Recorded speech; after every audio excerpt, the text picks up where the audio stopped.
kita akan belajar tema 1, hidup rukun, dan subtema 2, hidup rukun di tempat bermain. Nah, sebelum kita memulai pelajaran, alangkah baiknya mari kita sama-sama membaca Al-Basmalah. Bismillahirrahmanirrahim. Nah, baiklah. Untuk pembelajaran kali ini, Ustazah akan sedikit bercerita. Anak-anak, dengarkan dengan baik ya. Ahmad berteman sangat baik dengan Musa. Ketika Musa mengalami kesulitan, Ahmad selalu ingin membantu. Ketika sedang asyik bermain, Ahmad tidak pernah melupakan kewajibannya untuk beribadah. Nah, sikap Ahmad dan Musa ini termasuk pada sila pertama dan sila kedua. Sila pertama yang menunjukkan bahwa Ahmad tidak melupakan kewajibannya untuk beribadah. Nah, sila kedua, sikap mereka yang menunjukkan selalu ingin membantu. Nah, kemudian di sini Ustazah ada gambar. Tentunya semua anak-anak tahu ini adalah gambar Garuda Pancasila. Garuda Pancasila adalah lambang negara kita, yaitu Indonesia. Nah, kemudian lihat di sini di perisainya. Dalam perisai ini memuat simbol-simbol dari sila-sila Pancasila. Nah, Pancasila adalah dasar dari negara kita. Nah, di sini Ustazah juga ingin sedikit mengulas pelajaran yang sudah kita pelajari sebelumnya, yaitu tentang Pancasila. Panca itu berasal dari dua kata. Panca artinya 5 dan sila artinya aturan atau dasar. Jadi Pancasila artinya 5 dasar atau 5 aturan. Nah, coba perhatikan di sini lagi. Di sini ada 5 simbol.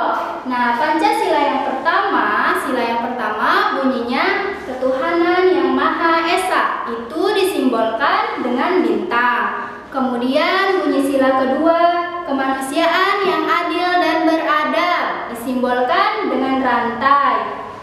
Kemudian bunyi sila ketiga, persatuan Indonesia, disimbolkan dengan pohon beringin. Yang keempat, kerakyatan yang dipimpin oleh hikmat kebijaksanaan dalam permusyawaratan perwakilan, disimbolkan dengan kepala banteng. Nah, bunyi sila terakhir yaitu keadilan sosial bagi seluruh rakyat Indonesia, disimbolkan dengan padi dan kapas. Nah, sekarang bagaimana caranya penerapan sila pertama dan sila kedua di tempat bermain?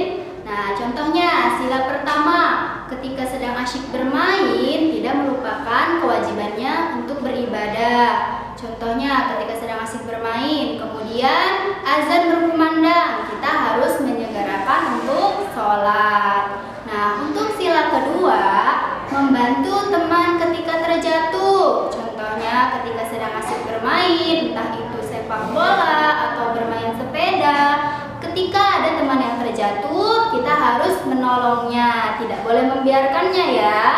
Nah, yang terakhir, suit untuk menentukan permainan itu berjalan dengan adil. Nah, suit itu seperti apa? Contohnya kertas, batu, gunting. Nah, tentunya anak-anak sering mempraktekannya ya ketika bermain. Nah, itu merupakan contoh penerapan sila pertama dan sila kedua di tempat bermain ya. Nah, sekarang bunyi sila ketiga, yaitu persatuan Indonesia. Bagaimana cara penerapannya dengan teman bermain? Nah, contohnya bermain dengan teman yang berbeda agama dan berbeda suku. Kemudian menjaga kekompakan dengan teman bermain. Contohnya ketika kita sedang bermain sepak bola, tentunya dalam sebuah tim itu diperlukannya kekompakan.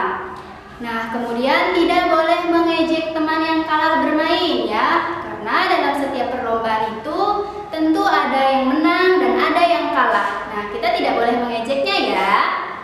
Nah, itu tadi adalah contoh penerapan sila ketiga dengan teman bermain. Nah, sekarang Ustazah akan memberikan contoh cerita.